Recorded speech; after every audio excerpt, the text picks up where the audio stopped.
Hi friends, ఈరోజు నాకు వాట్సాప్లో వచ్చిన ఒక మెసేజ్ చూసి నేను ఈ వీడియో చేయడం జరుగుతుంది.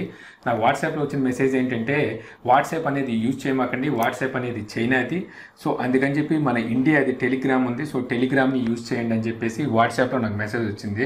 ఇది చూడంగానే నాకు చాలా బాగా నవ్వు వచ్చింది. ఎందుకంటే వాట్సాప్ వాడొద్దని చెప్పి మనం వాట్సాప్లోనే మెసేజ్ చేస్తున్నాం. మన అజ్ఞానానికి ఇంతకన్నా నిలువెత్తు సాక్ష్యం ఇంకోటి వేరేదైతే ఏమి ఉండదు.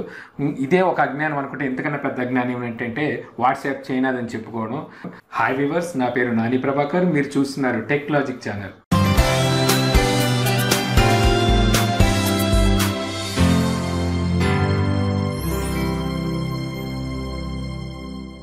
ముందుగా వాట్సాప్ ఎలా పుట్టిందనేది ఇప్పుడు మనం మాట్లాడుకుందాం. వాట్సాప్ అనేది 2009లో జాన్ కోమ్, బ్రెన్ యాక్టమ్ అని వీళ్ళిద్దరూ వాట్సాప్ని ఫస్ట్ సృష్టించడం జరిగింది. వీళ్ళిద్దరూ వచ్చేసరికి ఫేస్బుక్లో మేనేజింగ్ డైరెక్టర్ కింద ఇద్దరు వర్క్ చేస్తూ ఉండేవాళ్ళు. వీళ్ళిద్దరికి వచ్చిన ఆలోచనే వాట్సాప్ అనమాట.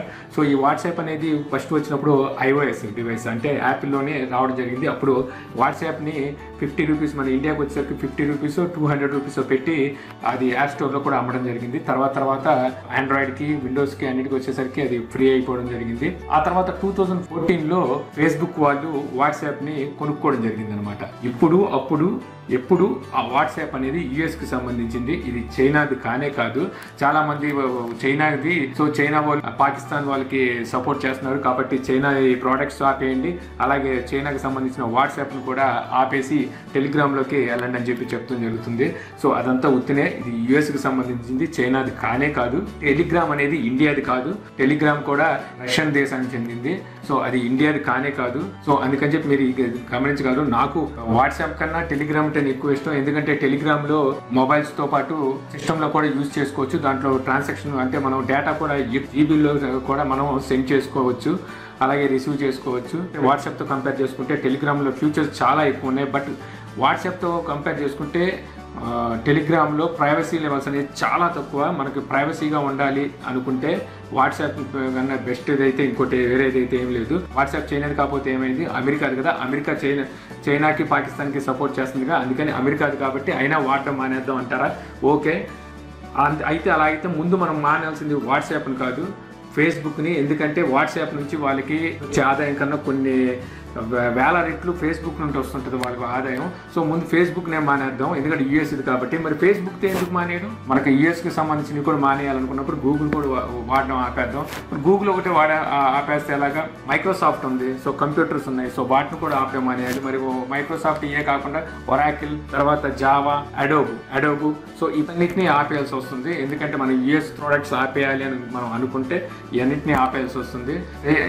మన సొంతంగా డెవలప్ చేసిన సాఫ్ట్వేర్ కానీ సొంతంగా డెవలప్ చేసిన మెసెంజర్ అయితే ఏమీ లేవు, మనం వాడుతున్నాయి అన్నీ యూఎస్వే. సో ఓన్లీ వాట్సాప్ ఒకటే మానేయాలి అంటానికి ఇక్కడ ఏ రీజన్ కనిపించట్లేదు. మీరు నిజంగా వాట్సాప్ మానేసేది అనుకుంటే టెలిగ్రామ్లో కాదండి, కాంటే జియో చాట్లోకి వెళ్ళండి. జియో చాట్ వచ్చేసరికి మన ఇండియాది, మన ఇండియన్ బ్రాండ్ అది మెసెంజరు. సో మీరు వెళ్ళాలనుకుంటే జియో చాట్లోకి వెళ్ళండి. అలాగే ఇప్పుడు చైనా వాళ్ళు పాకిస్తాన్ని సపోర్ట్ చేయడం జరుగుతుంది, అందుకని చెప్పి చైనా ప్రోడక్ట్స్ అన్నింటినీ ఆపేయండి. మన డబ్బుతో మన మీద వార్ చేయడానికే పాకిస్తాన్ని తయారు చేస్తున్నారని చెప్పేసి అవి కూడా వాట్సాప్లో వాటిలో వస్తున్నాయి. నేను ఈ విషయంలో చైనానైతే సమర్థించట్లేదు, కానీ దీన్ని మనం ఖండించాల్సిన విషయమే. కాకపోతే చైనా ప్రోడక్ట్స్ని ఆపేయండి. సో చైనా ప్రోడక్ట్స్ అనేది ఆపాను. నేను కూడా దీన్ని ఖచ్చితంగా నేను చెప్పేది ఏంటంటే చైనా ప్రోడక్ట్స్ వద్దని చెప్తాను నేను కూడా. బట్ ఇప్పుడు మనకు ప్రత్యామ్నాయం అంటే చైనా ప్రోడక్ట్స్ని ఆపేస్తే మనకు ఆల్టర్నేటివ్ ఏముంది? ఇప్పుడు సపోజ్ చైనా ప్రోడక్ట్స్ అనేవి కాలుకేసుకునే చెప్పు కాడ నుంచి తలకు రాసుకునే ఆయిల్ వరకు ఒంటి మీద ఉండే ప్రతి ఐటెంలోనూ చైనా. మనం బయటికి వెళ్ళి ఇంటికి వచ్చేలోపు ఇంటి నిండా చైనా ప్రోడక్ట్స్, బయట ఎక్కడ చూసినా చైనా ప్రోడక్ట్స్, మన ఒంటి నిండా చైనా ప్రోడక్ట్స్, ఎక్కడ చూసినా చైనా ప్రోడక్ట్స్ ఉన్నాయి. సో ఇప్పటికిప్పుడు ఆపేయడం అంటే అయ్యే పనేనా? మనకి వేరే ఆల్టర్నేటివ్ ఏమైనా ఉందా? మన ఇండియాలో చైనా ప్రోడక్ట్స్కి ధీటుగా ఏమైనా కంపెనీలు ఉన్నాయా అని ఒకసారి చూసుకుంటే ఏమి లేవని తెలుస్తుంది. మనం చైనా నుంచి ఇంపోర్ట్ చేసుకునేవి 80% అనేది మనం చైనా నుండి ఇంపోర్ట్ చేసుకోవడం జరుగుతుంది. అలాగే చైనా కాకుండా ఇతర దేశాలు కానీ ఎక్కడికైనా సరే మనం ఎక్స్పోర్ట్ చేసే లెవెల్ చూసుకుంటే మన ఇండియా నుంచి ఎక్స్పోర్ట్ లెవెల్ అనేది కేవలం 20% ఉంది. ఇండియా ఇంపోర్ట్ చేసుకునేవి మాత్రం 80% అనేది ఇంపోర్ట్ చేసుకునే వస్తువులు ఉన్నాయి. సో అయినా సరే ఇప్పుడు చైనా ఆపేద్దాం అంటే చైనా వాళ్ళ మీద కోపంతో మనం వాళ్ళ ఐటమ్స్ ఆపేస్తే మన ఇండియాలో చాలా మంది రోడ్డు పాలవలసిన పరిస్థితి వస్తుంది. ఎందుకంటే ఈ రోజున పిల్లలు ఆడుకునే టాయ్స్ కాడ నుంచి మన కాళ్ళకేసుకునే చెప్పులు, మనం వాడే మొబైల్స్, మన ఇంట్లో ఎలక్ట్రానిక్ ఐటమ్స్, అలాగే చూసుకుంటే అసలు ఏ ప్రోడక్ట్ చూసుకున్నా సరే చైనాయే యూజ్ చేయాల్సిన పరిస్థితికి వచ్చేసాం. అసలు చైనా ప్రోడక్ట్ లేకుండా మనం ఏది చేయలేని పరిస్థితికి వస్తాం. దానికి కారణం ఏంటంటే చీప్గా దొరకడం. ఇక్కడికి తేడా ఏంటి అంటే మన ఇండియాలో ఎందుకు ఈ ప్రోడక్ట్స్ తయారు చేసుకోలేకపోతున్నాం అంటే ఇక్కడ కాస్ట్ ఆఫ్ లివింగ్ ఎక్కువ, అలాగే ఇక్కడ కాస్ట్ ఆఫ్ లేబర్ ఎక్కువ. అక్కడ వచ్చేసరికి కాస్ట్ ఆఫ్ లివింగే కాకుండా కాస్ట్ ఆఫ్ లేబర్ కూడా చాలా తక్కువ. అందులోనూ వాళ్ళు 24 hours to 7 days ఖచ్చితంగా వర్క్ చేస్తుంటారు. కానీ మనకు అలా కుదరదే. మన వల్ల ఏంటంటే కనీసం 6 days వర్క్ చేస్తే సండే రోజు సెలవు కావాలి. ఓకే, నేను సెలవు కావాలి తీసుకోకూడదని చెప్పను, కానీ పాపం ఆ రోజు కూడా కష్టపడి ఏదో 4 రాళ్ళు వెనకేసుకుందాం అని చెప్పి పని చేద్దామని వెళ్ళాం అనుకో. కానీ ఈ లేబర్ ఆఫీస్లో అందరూ ఊరుకోరే. ఎందుకంటే మనం పని చేయకూడదు, మనం ఏంటంటే ఒక రోజు సెలవు తీసుకోవాలి. అది కూడా వాళ్ళే డిసైడ్ చేస్తారు అన్నమాట. మీరు పని చేయకండి, ఓ రోజు సెలవు తీసుకోండి. దానికి మనం పని చేసినా లేకపోతే షాప్ తీసినా ఏం చేసినా సరే కేసులు రాస్తారనమాట. సో మన గవర్నమెంటే మనని సోమరబోతులు చేస్తుంది. ఏ విధంగా 2 రూపాయలు కిలో బియ్యం అంటది. 2 రూపాయలు కిలో బియ్యం వస్తుంటే వాడికి కష్టపడాల్సిన అవసరం ఏముంది? 50 రూపాయలు వస్తే చాలు, ఇంటికి వచ్చి కూర్చుంటాడు. 30 రూపాయలతో కూర గిర వండేసుకుంటారు, 2 రూపాయలతో బియ్యం తెచ్చుకుంటారు. ఏదో గడిచిపోద్ది, 50 రూపాయలన్నా గడిచిపోద్ది. ఇంకా వాడికి బాగా కష్టపడాల్సిన అవసరం ఉంటుంది. ఎందుకంటే మనం కూర్చోబెట్టి ఫ్రీని అలవాటు చేస్తుంటాం అనమాట. ఫ్రీగా ఇవ్వడం, సబ్సిడీలు అంటాం, ఇవి అంటాం. ఇవ్వచ్చు, సబ్సిడీని ఇవ్వకూడదు అన్నాం, కానీ అది ఏ పరిధిలో ఇవ్వాలి, ఏ మేరకు ఇవ్వాలి అనేది తెలుసుకొని ఇవ్వాలి. కానీ అవన్నీ తెలియదు అనేది కాదు, కావాలని ఇది మనంతటా మనం తీసుకుంటున్న గోతులే తప్పితే దీనికి మనం చైనా వాళ్ళనో యుఎస్ వాళ్ళనో బ్లైమ్ చేసి ప్రయోజనం లేదు. ఎందుకంటే ఈ రోజున వాళ్ళ మీద కోపంతో మనం గనక అన్ని మానుకొని కూర్చున్నామంటే మనమే రోడ్ల మీద పడతాం.